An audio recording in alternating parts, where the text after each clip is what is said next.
শিরোনামে যেমনটা শুনছিলেন, আজ সারা দেশে খুলেছে স্কুল কলেজ সহ বিভিন্ন শিক্ষা প্রতিষ্ঠান, খুলেছে সরকারি বেসরকারি বিশ্ববিদ্যালয়ও। শিক্ষার্থীদের পদচারণায় প্রাণ ফিরেছে ক্যাম্পাসগুলোতে। গেল 15ই আগস্ট এক নির্দেশনায় আজ থেকে বিশ্ববিদ্যালয় সহ সব শিক্ষা প্রতিষ্ঠান খুলে দেওয়ার কথা জানায় শিক্ষা মন্ত্রণালয়। মাধ্যমিক স্তরের মাদ্রাসা কামিল ও ফাজিলে ক্লাস চালুর কথা জানায় মাদ্রাসা অধিদপ্তর ও ইসলামী আরবি বিশ্ববিদ্যালয়। কোটা সংস্কার আন্দোলন ঘিরে গত 17 জুলাই থেকে অনির্দিষ্টকালের জন্য বন্ধ ঘোষণা করা হয় মাধ্যমিক বিদ্যালয় ও কলেজ। 18 জুলাই থেকে বন্ধ ঘোষণা করা হয় সিটি কর্পোরেশন এলাকার সরকারি প্রাথমিক বিদ্যালয়।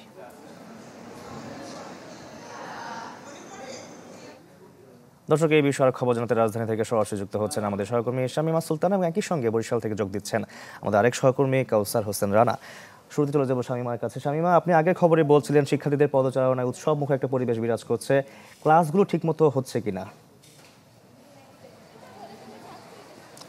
শাকিল, সকাল থেকে কিন্তু আসলে স্কুলগামী যারা তারা স্কুলে আসতে শুরু করেছেন এবং যারা কলেজে শিক্ষার্থী তারা কলেজে আসতে শুরু করেছেন এবং সব মিলে কিন্তু আসলে শুধু যে এসছেন স্কুলে বা কলেজে তাই না, কিংবা মাদ্রাসাতে আমরা দেখেছি যে ক্লাসগুলোতেও কিন্তু বেশ বলা যায় যে প্রায় পরিপূর্ণ এবং ক্লাসগুলো ঠিকঠাকভাবে হচ্ছে। আমরা দেখেছি যে সবার মধ্যে সবাই যেটি বলছেন যে একটা দীর্ঘদিন তারা প্রায় মাসখানেক ধরে ক্লাস বন্ধ ছিল, তো সেক্ষেত্রে তাদের বেশিরভাগই হচ্ছে গিয়ে বিশেষ করে মেয়েরা অনেকেই তাদের পরিবার হচ্ছে গিয়ে যারা স্কুলগামী তাদেরকে আটকে রেখেছিল পরিবার, বাইরে বের হতে পারেনি যেহেতু একটা ভয় আতঙ্ক সবার মাঝে বিরাজ করছিল, তো সেজন্য তারা ভেতরে ছিলেন। আবার অনেকে ছেলেরা অনেকে হচ্ছে বাইরে বেরিয়েছিলেন, তারা হচ্ছে গিয়ে অনেকেই এই যে আন্দোলন সেই আন্দোলনে সামিল হয়েছিলেন।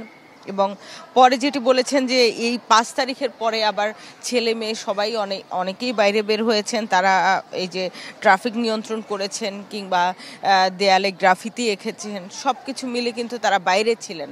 তো এই যে একটা আশঙ্কা ভয় সেই সময়টা তারা পার হয়ে এখন আজকে স্কুলে এসছেন এবং স্কুলে আসার জন্য কিন্তু সবাই হচ্ছে গিয়ে আজকে সবার মধ্যেই একটা উৎফুল্ল ভাব, একটা আনন্দের ভাব বিরাজ করছে এবং ক্লাসে আসতে পেরে সবাই খুশি সেটিও আমাদেরকে জানিয়েছেন এবং একই সঙ্গে তাদের শিক্ষকরাও উৎফুল্ল তাদেরকে আবার ক্লাসে ফিরে পেয়ে।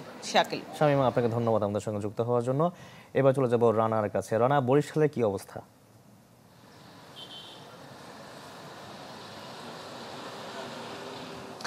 শাকিল, বরিশাল বিশ্ববিদ্যালয়ে আমরা এখন এই মুহূর্তে উপস্থিত রয়েছি এবং এখানে কিন্তু দেখতে পাচ্ছি যে শিক্ষার্থী যারা রয়েছেন তারা যথারীতি অন্যান্য যে আর 5টা দিনের মতন তারা বিশ্ববিদ্যালয়ে আসছেন ক্লাস করার উদ্দেশ্যে। যদিও বরিশাল বিশ্ববিদ্যালয়ের কিন্তু আরও কিছুদিন আগে অর্থাৎ গত 12 আগস্ট কিন্তু খুলে দেওয়া হয়েছিল এবং তখন ক্লাস কার্যক্রম শুরুর কথা বলা হয়েছিল। এর আগে শিক্ষার্থীরা লিখিতভাবে আবেদন করেছিল যে বরিশাল বিশ্ববিদ্যালয়ের সকল ধরনের যে রাজনৈতিক সংগঠন এবং পেশাজীবী সংগঠন রয়েছে সেই সংগঠনগুলো বাতিল করতে হবে এবং ক্লাসগুলো খুলে দিতে হবে।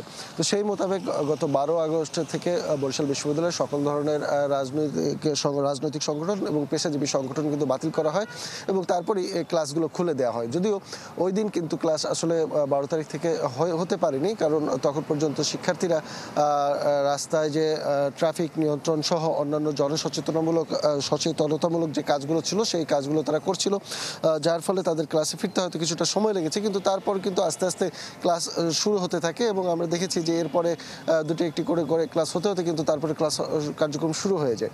এখন যখন নতুন করে এই ঘোষণা এসেছে তার আগেই কিন্তু বরিশাল বিশ্ববিদ্যালয়ের যে ক্লাসের যে কার্যক্রম রয়েছে সেগুলো কিন্তু চলছে এবং আমরা এসে শিক্ষার্থীদের সাথে কথা বলেছি এবং তারা জানিয়েছে যে তারা ইতিমধ্যে ক্লাসে ফিরে এসেছে। তারা চাচ্ছে যে এর আগে যেমনটি তাদের নিয়মিত ক্লাস কার্যক্রম শুরু হতো এবং তাদের যে শিক্ষা জীবন ছিল, পাঠদান কর্মসূচি ছিল, সেগুলো যেন আগের নিয়মে বহালভাবে বজায় থাকে। ধন্যবাদ আমাদের সঙ্গে যুক্ত হওয়ার জন্য।